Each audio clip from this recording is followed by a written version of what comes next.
Dedicated to Eastern and Southern Kentucky, this is WYMT Mountain News Weekend Edition. Good evening, I'm Keaton Hall. Local nonprofits announced a plan to help Eastern Kentuckians recover from the flood at a faster pace. WYMT's Chandler Wilcox details what the plan is and who will be impacted. Big ideas are in the name of this festival, and organizers are racing to take off. People who are here can feel the excitement, can feel, in spite of the flooding, in spite of our obstacles, in spite of our barriers, that we still have big ideas. After homes across the region were destroyed, concerns spread through Appalachia. We still have folks living in tents, so shelter is really important. But when you think about recovery, when you think about where we're going to live and what the place is going to be like 5 years from now, you want it to be more than shelter. You want a home. The Foundation for Appalachian Kentucky and FAHI are partnering with the Housing Development Alliance and Homes Inc. to address the need. The plan, called Higher Ground, is to build 16 homes split between Perry, Breathitt, Knott, and Letcher counties. When we start doing something long-term, permanent, like housing, it gives people a sense of hope. The Foundation for Appalachian Kentucky is donating $1.23 million, and FAHI is giving $50,000 towards the effort. But they could not wait to start. We've already started. We knew this was coming, so we cheated a little bit and started early. Hopefully we'll be framing houses by the end of next week. Making the big ideas count. In Hazard, Chandler Wilcox, WYMT Mountain News. Organizers are hoping to go beyond 16 homes as funding increases. Kentucky's fall forest fire season begins tomorrow, and officials are reminding folks about the burn laws and other precautions to take. WYMT's Jordan Mullins spoke to officials with Pike County Emergency Management about how to keep your home safe, the specifics of those burn laws, and how to prevent and report forest fires.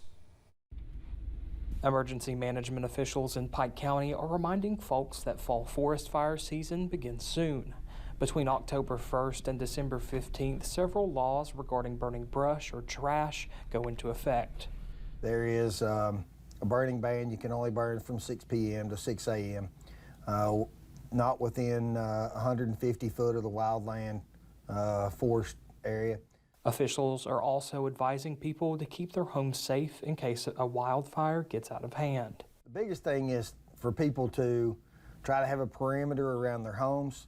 They live really close to the hillside, rake, leaf blowers, try to keep like leaves from piling up and brush from piling up close to your homes. And safety measures to prevent forest fires if you do need to burn. Make sure you have a defensible space around the fire itself, that you're not close to any leaf piles. If you're going to be burning leaves, then, try to have a water hose close, even if it's after dark. Officials add that if things do get out of hand, call 911. If it's on the hillside somewhere that's not close to homes, they'll dispatch the forestry department. If it is, like I say, within 100 foot of a home, they'll call the local fire department and they'll dispatch a crew out. And if you see a forest fire, make sure to report it. In Pike County, Jordan Mullins, WYMT Mountain News. Pike County Emergency Management Director Nee Jackson added that the spring forest fire season between February 15th and April 30th was worse than normal, but hopes the fall season will be much more calm. Kentucky was back in action this afternoon in an early one on the road. Our Courtney Lane Brewer has more on the battle in Oxford. Courtney? Thanks, Keaton. Cats taking on the first of a stretch of SEC matchups today against the Rebels. A top 15 matchup in the Grove. We'll pick it up in the second half. Kentucky down 7. Will Levis connects with Bowling Green native Jordan Dingle. He stretches across the goal line for the touchdown. PAT ties things up at 19 all. After a Rebels field goal, UK driving again. Levis on the keeper this time, and he loses the ball. Recovered by that Ole Miss defense, but the Rebs would stall on offense. So the Cats would get one final opportunity to make a move. Levis back to pass.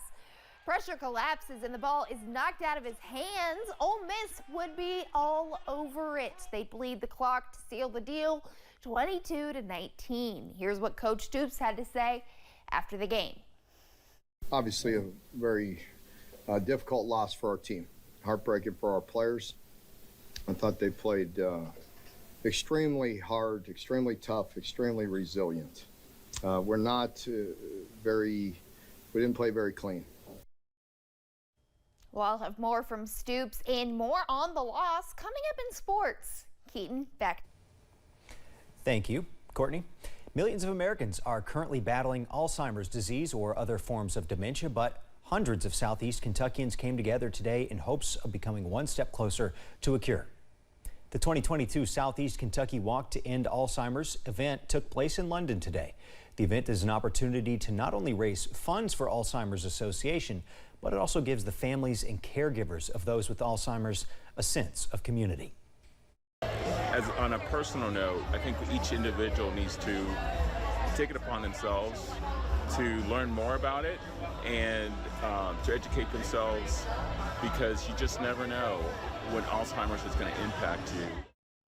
Today's event had 200 registered participants, helping the Southeast Kentucky Walk to End Alzheimer's group reach $33,000 of their $40,000 fundraising goal. This weekend in Buchanan County, Virginia, Remote Area Medical, or RAM, will be hosting a pop-up clinic. RAM will host their clinic throughout today and tomorrow at the Riverview Elementary Middle School in Grundy, and welcome folks in for dental, vision, and medical care. Clinic coordinator Kim Falkenberry says these clinics are very important for small communities throughout the region, and the best part is that everything the clinic offers is completely free for patients.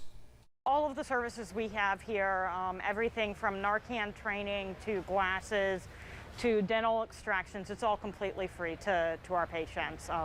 No one in the building's allowed to ask for money of any kind. Falkenberry added that all of the doctors, nurses, and other providers and coordinators are volunteers. We'll have more from the Grundy Ram Clinic tonight at 11. The Perry County Public Library added an entirely new building today. Named the Inspiration Station, the building will be used as free community space in which events and parties can be held.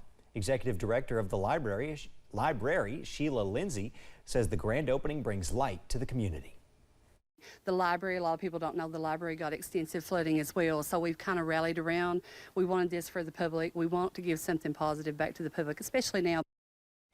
The Perry County Public Library is holding a spooktacular trunk or treat on October 15th from 6 p.m. to 8 p.m.